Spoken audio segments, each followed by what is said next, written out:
Hey guys, welcome to another episode of Access Granted. I'm joined here right off the set with Richie Mills at WGNO, who's a sports anchor over there at WGNO, doing a lot of good things. Richie, man, how's your week been going? I know last week was a hectic week due to Hurricane Francine, but it seems like we're back to normal. I wish I could say the same. I feel like, normalcy has been something I haven't found since obviously Ed tragically passed away on the 16th. And then 7 days later, our sports producer, Mark Dean, in a motorcycle accident. So normalcy is no such thing yet. It's myself, Jared, Paul, Joseph, holding down the fort the best we can with two people in a crazy sports market like New Orleans right now, with the Saints having all their success. I mean, the Pelicans start here in 12 days. Prep football's in full swing. LSU's looking great. Tulane's looking great. Then you got Southeastern and Nichols. So again, but we love the rush. We wish the circumstances surrounding it were a little bit different, but man, it's busy. You know how it is. You've seen the behind the scenes over Yeah, here. yeah. It's been good. Yeah, so for case you guys didn't know, I actually was an intern at WGNO a couple of summers ago, so I was able to meet Richie and Jared wasn't there, but Aaron Lee was there, so it was great to meet all you guys. But let's first get off with prep football. I know you're now the host of Friday Night Football. I know you wouldn't want to take over under these circumstances, but you are, and you've done a great job. I just want to let you know that. And but from watching the season, I know it's only been 2 weeks into the season. What is the team that you've been the most impressed with since we began the season a couple weeks ago? Well, I appreciate the compliment first off. Hurricane Francine definitely threw a wrench in this entire operation because, week two is kind of when people maybe start to, get their feet under them. I think I'll forever say that Edna Carr will always be the most talented football program in the New Orleans metro area. It's just a matter of can they finish. I think they have all the talent in the world. LSU commits, Power Five commits left and right. So in terms of talent, I think that they're absolutely great.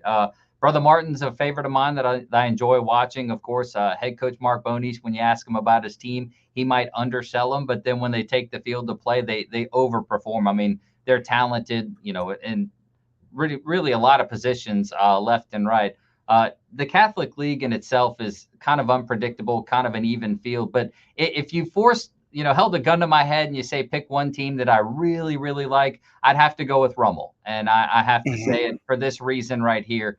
I saw a lot of their playoff run last year. They returned, 10 to 13 starters from a team that, traveled over 1,000 miles and, less than 25 days. And then they upset, three different teams on their way to Mm-hmm. a semifinal finish at Catholic, really that spanned 2 days because of weather. But you look at one critical incompletion at the end of the fourth quarter there that really swung the game in Catholic's favor. Could have gone either way. It's an impossible call for an official, but I think that moment is one that they can grow from, knowing that they were right there. They were one play away from taking down what would eventually be the Division One select state champs. I like Rummel, and they're playing a difficult schedule right now. They have Lafayette Christian. They just beat University in Baton Rouge. They play Shaw this Friday. So again, I have a good feeling about this team. It's something you can't really describe too often, but I think in terms of talent, I think Edna Carr is always going to be the upper echelon, the standard of the New Orleans metro area.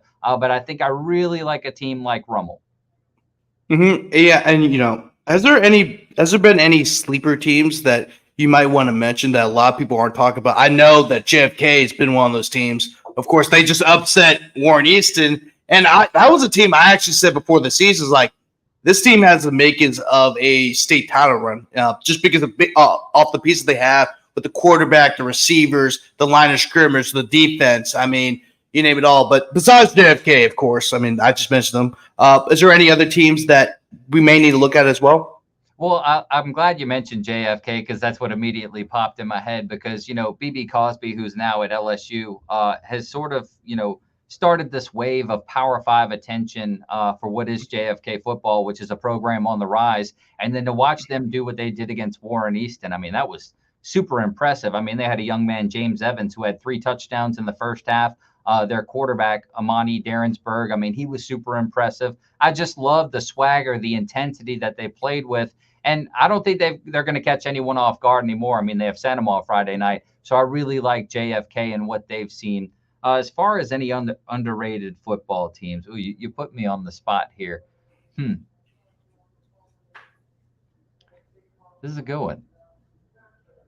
Now you throw, because I had a team in mind after JFK and I totally just kind of blanked on it a little bit. But no, they were my definite pick for sure. I do like Lakeshore. I'll give Okay, Lakeshore a ton of credit there we go. because Brent Indest, coming from Catholic and New Iberia, a winning program, a winning head coach, and Lakeshore's always had a mix of talent in many strange ways. But I truly like and believe what he's cooking up over there. I mean, they just took care of Chalmette week 2. I mean, week 1, they handed Slidell a big loss, and they play North Shore here week 3. So I love what Brent Indest and Lakeshore are cooking up right now, because again, that's also a program that's proven it can win over the years. And I think that's one that might catch a lot of people off guard this year. A lot of people are talking about Rummel and Carr, Brother Martin. A lot of the Catholic League schools, JFK. We just talked about them, and I'm glad you mentioned the North Shore, because that actually wasn't. There's a team that is really, like, I really think they are legit state title contenders, and they're actually the school right next door in Mandeville. Mandeville just came off another big win over Madison Prep, and I mean, it's just do we have the pieces of a state title team in Mandeville? And what do you really like about that Mandeville squad? So one team I didn't mention at the top, and I regret that I don't, was St. Aug and Robert Yeah. Valdez. Of course, I love everything about Coach Valdez's philosophy, and when you combine it with the talent St. Aug has, they're definitely a state championship contender right now, and I firmly believe that. What I love about Mandeville is Nate Shepard, and I'll say it 100 times if under any circumstances, because you talk about a kid who 6 quarters of football and he's already got 10 touchdowns. One of them's a pick 6. Of course, his older brother, Will Shepard, was a stellar wide receiver at Vanderbilt, currently over at Colorado. In Will Shepard, I mean, in Nate Shepard, I trust, because you're talking about one of the most dynamic backs in the state. The only reason we're not crowning him as number 1 is because you have Harlem Berry over at St. Martin's, which is crazy to me, because every time this young man takes the field, you expect something stellar to happen. A 6 touchdown performance against Madison Prep. Are you kidding me? And again, he's only played 6 quarters of football. That week 1 matchup that they had against Salmon, he still managed 4 touchdowns, but he only played the first half. So again, Mandeville's offense is explosive. And I think when you look back at last year's postseason run, they were a double-digit seed that made it all the way to the semifinals, and they lost to an eventual state champion in Ruston. So I truly believe that experience in itself, even with them and with Rummel, just upsetting, constantly overcoming expectations, and then of course playing winning football. I think they've pieced it all together. And then we just talked about Lakeshore. All the success they had in years past was because of their head coach Craig Jones and his ability to coach quality talent. And you've given a great coach great talent. Now you're seeing the results of that mixture coming together. I absolutely love Nate Shepard. I think Duke's got a steal, assuming he stays there, but I wouldn't be surprised to see some other Power 5s come in the mix for him. Oh yeah, no doubt about it. Just Nate Shepard's a fantastic running back, and he carried them to the semifinals this year. But he's got a lot of players around him that are very talented as well. But I want to move on to the Saints. The Saints. I mean, Richie, did you expect the Saints to play this well at the beginning of the season? Because I really thought they weren't going to be very good. I think on paper, it's been such a tough thing, because in the last few years, you look at this team on paper and you say to yourself, there's no reason why they can't win double-digit games. They shouldn't win their division. But then, of course, you see what a dysfunctional, organization looks like, in a sense of, miscommunication, not utilizing your players correctly, and they've missed the playoffs the last 2 weeks. I think when you look at it now, it is fun. It's exciting. I'm not going to lie, because the city of New Orleans, the entire area, the state even, I think is a happier place when the Saints are playing winning football. But I think it boils down to so many things. Dennis Allen making great personnel decisions, bringing in a guy like Clint Kubiak. Clint Kubiak bringing in a system that, again, simple, effective, and the communication on it is clear cut for everyone. Everyone understands what's going on. And then, of course, when you see from the player's perspective, all the talent utilizing it correctly, I think you see that, it's just like anything you do with repetition. If you see it going well, your confidence in it continues to improve. And then I think that's what you're seeing. I mean, we saw Derek Carr break out a dance move that I didn't know he was capable of doing, but he did it after a rushing touchdown. So again, it's just the confidence in the system. The system is working. It's a proven working winning system, and it's one that revolves around the running back position. And then, of course, Alvin Kamara, when I talk about players not being utilized correctly, you look at his usage the past couple of years, you scratch your head a little bit because, you think to yourself, when you look at his contract, this is one of the top running backs in the NFL, and maybe they weren't giving him the touches that he needed or the quality touches that he needed because, a dump off pass when your quarterback's under pressure, that's one touch. But when you design a screenplay and it goes 57 yards for a touchdown against a Dallas defense that we all thought was going to give the Saints offensive line trouble, I mean, that's another thing. And then that's my final point. The Saints offensive line. Bravo, Trevor Penning. You hear all the noise about, maybe he's not ready to play in the NFL. And then he stepped up. He's manhandling the Cowboys front seven. And then Taliesin Fuaga, who I think is an exceptional rookie first-round draft pick, one that garnered high praise from the Saints veterans, one that I don't think is really giving up a sack or giving up a negative play. So, again, it's so many things have fallen in the Saints' way, and I think you're starting to see what it looks like now. Buyer beware. It's only week 2. Now it's week 3. We don't know what it's going to look like, if it's going to be sustainable. But I think the way the offense is moving the ball right now, 15 consecutive scoring drives. What? Are you kidding me? And then the defense is doing what the defense has done, the past decade. I like where they're at, but then at the same time, I recognize what point in the season we are right now. Oh, yeah. I mean, the Saints, it's not that just the scoring points and are one of the best in the NFL. They're also creating historical stats as well. It's the only time the Saints are the third team in NFL history to score 30 plus points in the first half of each of their first 2 games. The only other 2 teams were the 68 Raiders and 2001 Colts. This is only the second time in the Saints history that they're able to score 40 plus points in their first 2 contests. The last team that did that was the 09 Saints. And then also with the 09 Saints, this year's Saints team is the first time where they scored. So 91 points is the most scored in the first 2 games of the season, and the second most points scored by an NFL team in the first 2 games of a season since the 1970 AFL-NFL merger, behind the 09 Saints. I mean, we're just seeing history. I mean, Clint Kubiak, I don't know what he just did with this offense. Maybe it was always there, but going into the season, I really thought the Saints were going to be a bad offense. Really did. I think this is probably the best coaching job I've ever seen a coordinator do with any team. Well, I think a lot of the message that we were able to interpret last year was that there was some sort of miscommunication, whether it be from one position group to the other with a play call. It just felt like they weren't on the same page.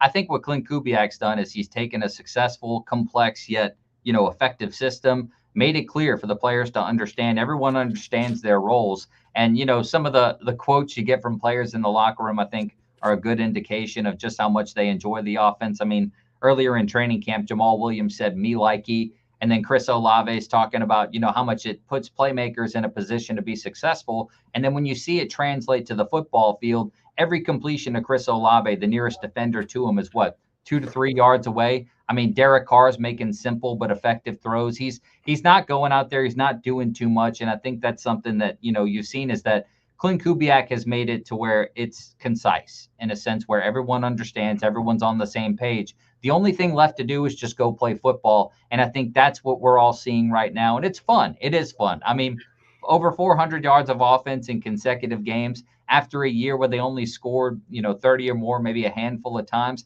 It's a good change of pace. It's one that I think the city needed because one more year, just like last year, I think that, everyone was going to riot outside of the station if I would have predicted double-digit wins. I didn't this year, but again, I think this is something we should all enjoy. But again, it is only the early stages of the NFL regular season, and I think it's something that, we can definitely expect to see. We know they're capable of it now, but it's just a matter of sustaining it through, 15 more games? Yeah.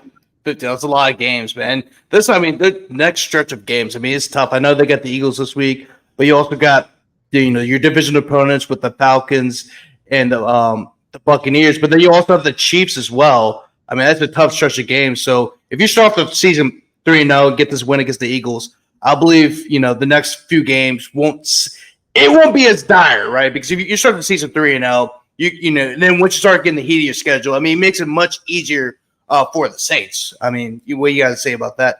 Your next few games. Well, when I looked at the schedule initially, this is before we knew what we knew. I immediately thought to myself, I said, "There's a realistic possibility they could go 1-4, 1-4, 1-5." I mean, because we didn't know what to expect. We've seen so much bad that we just kind of assumed maybe that's what was going to come. But then there was the optimist in us all that was just like, well, if they overcome this early stage of their schedule, like this might be the roughest part. I mean, the choppiest waters might be here at the very beginning, because you just mentioned all these teams, including the Chiefs, the Cowboys who contend in the NFC, the Eagles who, Super Bowl contenders, Super Bowl champions. But really the ironic thing about it is what the Saints were last year, the Eagles look like right now, a team with a ton of talent, but it just feels like there's a disconnect somewhere and you don't really know where to put it. So, but again, to your point, you looked at it at the beginning of the year and you thought maybe they could go 1-5. Now you're looking at it and you're going, maybe they could go, 4-2, 5-1, 6-0. You don't know how far this train of momentum is going to take them, but it is fun to see right now, and it's encouraging. And it's good because you do play, again, your toughest stretch of the schedule right now. Right. Yeah, that's always good. I mean, of course, you get the Eagles this weekend. Then you have at Atlanta, at Kansas City versus Tampa Bay. And then on the October the 17th, you have Sean Payton coming back to New Orleans for the first time, which I think will be a very interesting matchup in its own right. But let's move on to Tulane. Tulane, I mean, I think you've heard the news by now, of course. I mean, it's been kind of blowing up around the New Orleans area, but Tulane is actually one of the favorites to join the Pac-12. What do you have to say about that? I mean, it's crazy to think about Tulane from 5 years ago, where we wouldn't even think, oh, hey, they would be favorites to join the Pac-12, let alone all the other stuff they've done the past few years. I mean, the whole thing is confusing to me. So what are they right now? The Pac-4? The Pac-2? Yeah, so it's Pac-2. Oregon State and Washington State, and then apparently they had 4 teams from the Mountain West. Apparently they're going to merge. I think at the end of the day, I think the Pac-12 or Pac-2 is going to merge with the Mountain West. I think they're going to add some teams to create like a playoff conference, essentially. And what's crazy about that is, like you just mentioned, 5 years ago, we didn't think we'd be talking about this. But, Tulane's, they've punched their ticket to a New Year's Six from the American.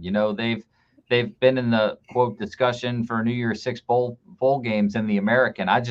From a logistical standpoint, first and foremost, it makes no sense to me, because you're playing half your schedule on the West Coast with teams. And I mean, we'd be up at 9:30 at night watching football games. It's a bad thing if you're you and I, but it just logistically, it makes no sense to me from a competition standpoint. I think if you lure in the right teams to the American, I mean, Memphis just beat Florida State.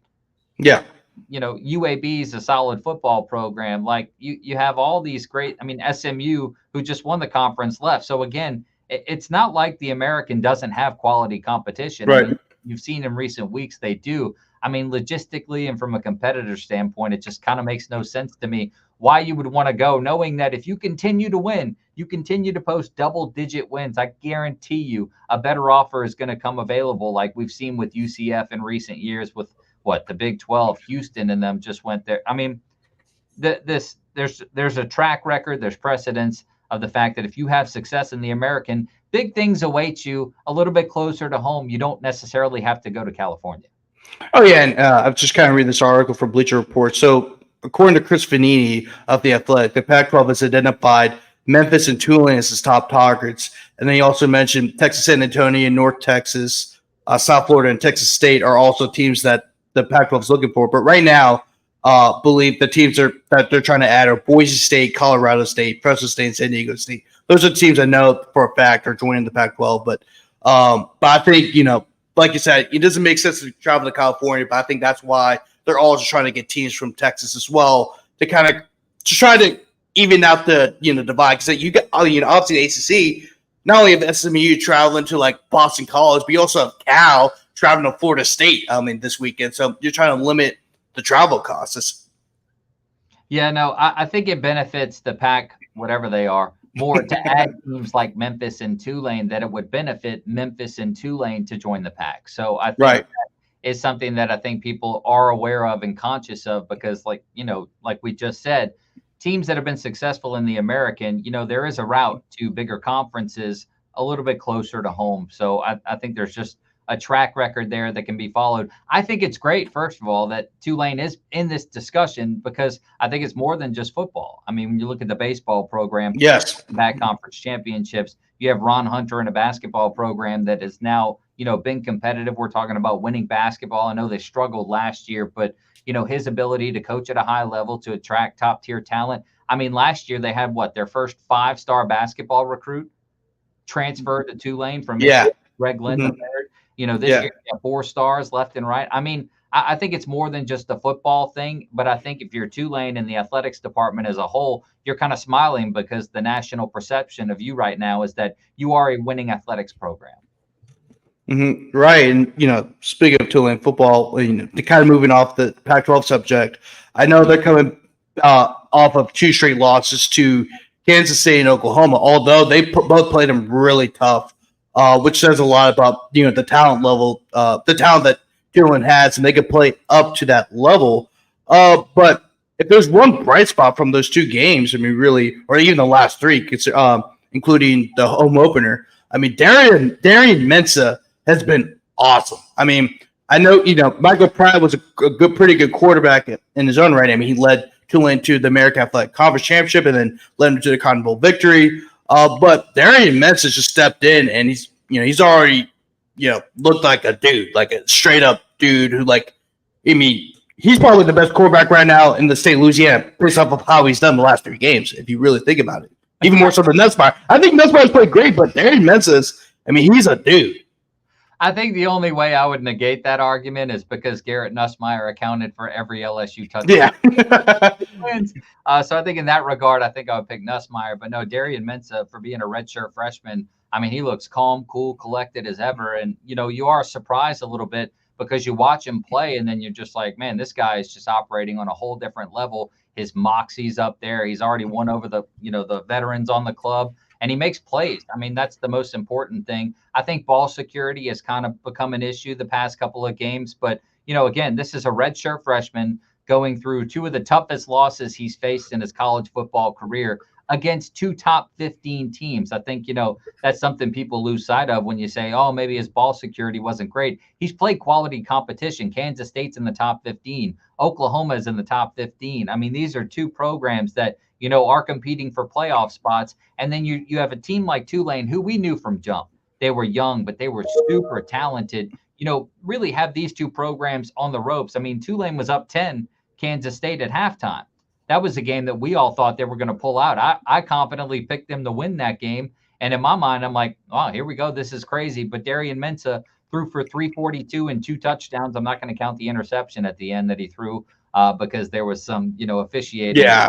But no, I mean, they had a top 15 team at home on the ropes. They were going to win that game. Oklahoma, I think what people don't understand now is, we've seen Baker Mayfield, Jalen Hurts come from this program, but this is a defense first team. Jackson Arnold's a good quarterback, but Oklahoma's defense is extremely good. So when you say, oh, Darian might have had a drop in production, he was also facing one of the top defensive teams and maybe the top defensive minds in the country, and Brent Venables. So again, I mean, but to be in those ball games and then be young and talented, I mean, that's going to pay off even more than it has, just the experience in itself. So I love what I've seen from Darian Mensah. I love what I've seen from Tulane, and I'm not hitting the panic button because the last 2 years, John Summerall has started off 1-2, and he's won a combined 23 games in 2 years. So again, I will never discount what's happening right now, given the fact that these are the 2 toughest games on Tulane's schedule right now, assuming they don't clinch a New Year's Six. And then moving forward, you play all this. I don't want to say it's not good teams, but, a weaker conference schedule than they played in the past. I think that's something that's ahead of them, but opportunities for growth. I think that's something that people need to, be aware of is the worst that they're going through. They're weathering the worst of this storm right now, and then they'll have chances to continue to grow and then maybe play for meaningful games down the road. Oh, yeah, exactly. I mean, speaking of that Kansas State game, I mean, the following week, Kansas State beat the living crap out of a really good Arizona team. They beat them 31-7. I mean, that makes Tulane's loss even more, even though that penalty at the end was crap. But that makes that game against Kansas State even more impressive, considering that now we know Kansas State is a legit team and they could win the Big 12 and go to the playoffs. So that's a huge. I mean, the fact that 10 years ago, like you would just write those games off as losses. Now you're like, oh, Tulane can win this game. Tulane might have a shot to upset Oklahoma. So this program has grown so much in the last 5 years, and a lot of credit still has to go to Willie Fritz. I know he left for Houston, but I mean, he did a hell of a job at Tulane when nobody thought it could be done. Yeah, a lot of leaders on that team right now were players that he recruited, but I think, he did bring them to a point where, you attract a coaching candidate like John Summerall, you attract 5-star recruits and like backup quarterback or current quarterback Ty Thompson. I mean, and then you got Shaz Preston. I mean, you got Kai Preane. You have all this talent wanting to come back home to Tulane that left in the first place that you probably were like, well, you can play close to home and play competitive football. But I mean, in regards to the Kansas State game, they were up double digits at half. If they don't go cold in the third quarter, I mean, we might be talking about a different narrative here. Tulane might be in the top 25. That might be a top 25 matchup in Norman, Oklahoma when they play the Sooners. But, we don't necessarily know that. But, yeah, no, every Kansas State win from here on out makes Tulane's loss look a little bit less, dramatic. But then in a sense, you're encouraged by what you've seen against two top 15 opponents. Oh, yeah, no doubt. And moving to the other big-time team in Louisiana, it's LSU. LSU, of course, is coming off of their 36-33 squeaker win over South Carolina. And, I know a lot of the stuff that happened in the game was pretty negative, of course. I mean, you expect LSU to play better than they did. But Caden Durham was just awesome. Really in his first time getting multiple carries in big-time moments. I mean, wait to say about Caden Durham's performance, and then also just we're talking about a season-saving performance. If you really think about that, I mean, if he doesn't have that game, LSU season could be in the dumpster fire. They could start the season 1-2. Yeah, as we mentioned, Garrett Nussmeier accounting for every LSU touchdown in their first two games, and then they really didn't have a run game to start. You sort of felt like they were a little one-dimensional offensively, but again, you can't be that, not in the SEC. But when you see Caden Durham go, for 11 carries, 98 yards, 2 touchdowns, but it's what he did and the way he did it. I mean, the majority of the yards he had were after first contact. Every time he made contact, what you notice, his eyes were up the field. He was looking for the next move. And then, of course, it's just the explosive aspect of the way he was running, 20-plus yard runs. I mean, just something to be encouraged because, yeah, the SEC schedule that they play, you're going to have to run the football. I mean, and it was tough, too, because, Jaden Daniels, Logan Diggs accounted for 67% of LSU's rushing last year. That's a hefty number.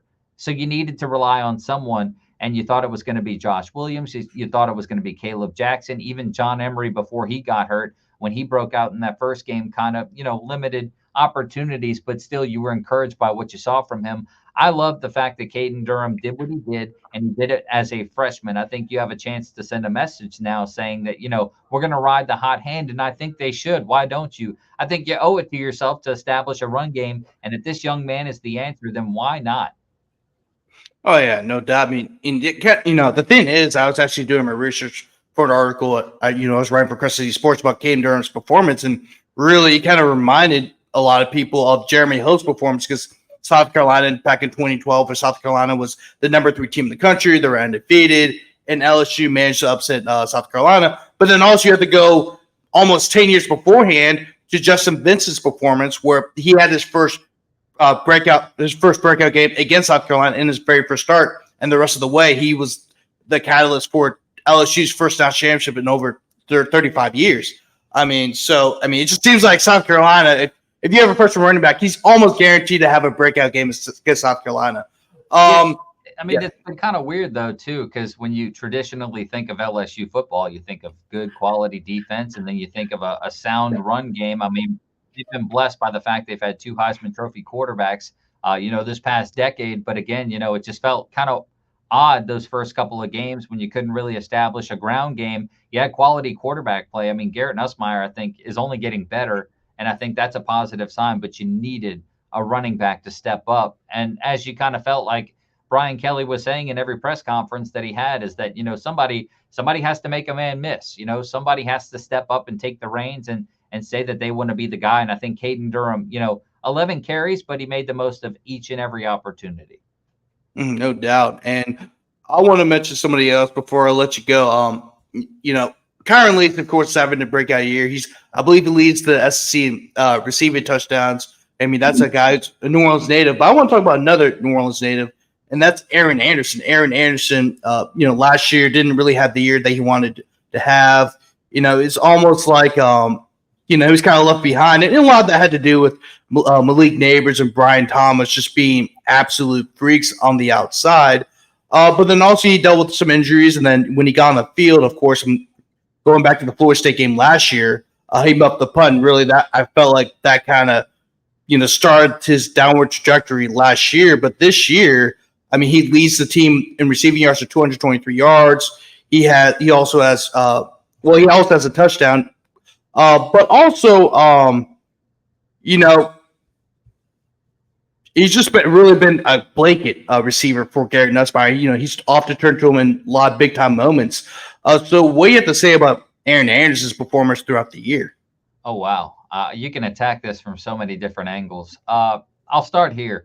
I didn't really get to see Joe McKnight play high school football. I guess I'm showing my age a little bit, but Aaron Anderson might have been one of the best high school football players I've ever seen play in person. And, he was an absolute stud at Edna Carr. You could throw him a jump ball and you look at him, double coverage. You're like, there's no way he's coming down with that. And he would take a kickoff return, to the house in the blink of an eye. I mean, he was just a threat if he was on the football field. He could have even been playing, center. And I'm thinking to myself, like, he could snap it to himself and take it 99 yards to the house. But, I just think he's one of the best high school football players that I've ever seen. And when you look at the adversity that he faced in that Florida State game, like you mentioned, Malik Neighbors had his, muff moments on special teams and then turned out to be a Biletnikoff finalist. We don't know what the trajectory is for Aaron Anderson's career, but I just know that, players can either, respond in two different ways from that moment. It can go down or it can go up. And it's showing for him that it's going up. And I mean, he's still showing that explosive nature that he plays with. He's always going to be a reliable pass catching option. And I think that's what he's been for Garrett Nussmeier. And you love to see it because, again, this is someone that when I saw play in high school, I'm like, I don't know where he's going to go from a college football standpoint, but I know for a fact he's going to make an impact. And especially when you see someone have a moment like he did in the Florida State game, you're thinking to yourself, okay, if he responds to this in a positive way, it could mean big things for this football program moving forward. And I think we're seeing that right now. And I think we'll continue to see that as their level of competition jumps up. Oh, yeah. I mean, Aaron Anderson, he's just been an awesome player. I'm happy for him because I know he was, there's a lot, obviously bringing in Xavier Thomas from Mississippi State. You have CJ Daniels coming in from Liberty. And then also Chris Helm, when he's healthy, he's also going to be back. So the fact that Aaron is solidifying himself as the number 2 receiver on that offense is, it just shows how much he really had to overcome from last year to this year. And also show, okay, I'm still that guy from Edna Carr High School. And it's been really awesome to see. But I also remember when speaking of his time in high school, I remember we were editing something for Sports Zone when I was interning. It was really just like Aaron Anderson highlight tape. It really was because I believe he scored 3 touchdowns, and then I remember editing the punt return touchdown he had. We was just jogging, he was just jogging. He didn't have to do anything. I'm like, this guy's ridiculous. But yeah, Aaron Anderson. I'm glad he's just being productive for LSU, and it's great to see, especially since we both covered New Orleans high school football. And think about what it does for the brand in itself. If you're LSU, you have Kyron Lacey, who's from Thibodeau,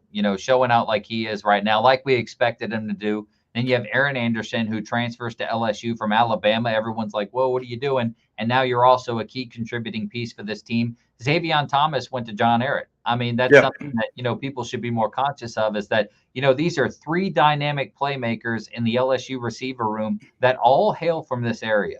What does that do for the brand? If you have 3 local representatives that can say, to, everyone, I played school right down the interstate, and now here I am in Baton Rouge doing my thing. Landon Ibieta is another one. People don't talk about number 24 over there in purple and gold, but he was also one of my favorites to watch in high school. So again, there's such a great local representative contingency in LSU's receiving room and really across the roster that shows, again, that you can play football in the state of Louisiana and then also make an impact at LSU.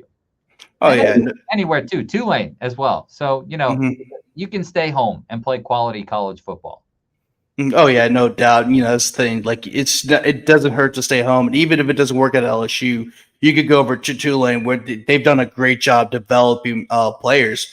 I mean, Tulane, like other than LSU, I mean, Tulane seems like it's done a great job of developing receivers. I mean, look at Mario Williams. I mean, Mario Williams. I mean, even though I know he's not from the New Orleans area, but he's been awesome throughout the year. I mean, he's always making these deep catches. He's been the main deep threat for Tulane. Right now, he's also the leading receiver. So it just says a lot about the amount of talent you have in the state, but then also because of the success you have had developing these receivers, you can also get guys from out of state. So, but yeah, Richie, that's going to wrap up the podcast.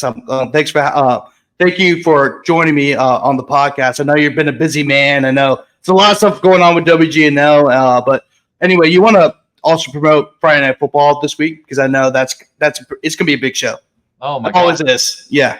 Oh, you ready for this? Okay. Yeah. So Friday night, of course, 11 o'clock on NOLA 38 the CW. We have Friday Night Football again. We're week 3 of the high school football season. It replays at midnight on WGNO. Saturday morning at 10:30 a.m. we have a LSU UCLA pregame special on ABC, which is always great. Sunday we have the Saints, and then Monday night, I want to bring this to everyone's attention.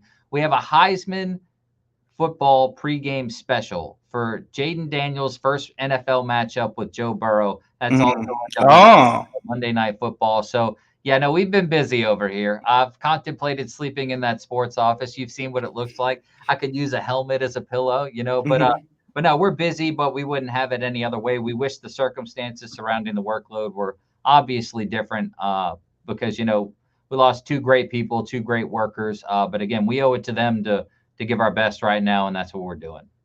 Yep.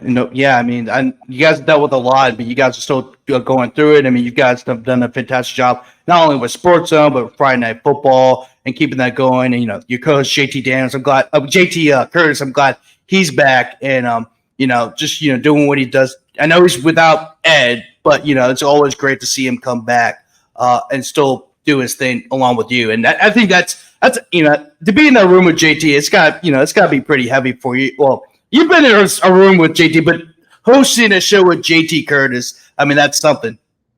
I think, first and foremost, he's been great. I mean, ever since I started here, 6 years ago, I mean, he's been a gem, to say the least. And now, obviously, I want to do right by Ed with this show by, doing a good job with it. But I also want to do right by JT because, it takes to do this show with the same person for 32 years. That's a connection that, I think is indescribable a little bit. And then to, do it in their honor for season 33 with someone like me, who, again, I love Friday Night Football. If that's all we did here, I'd be super happy.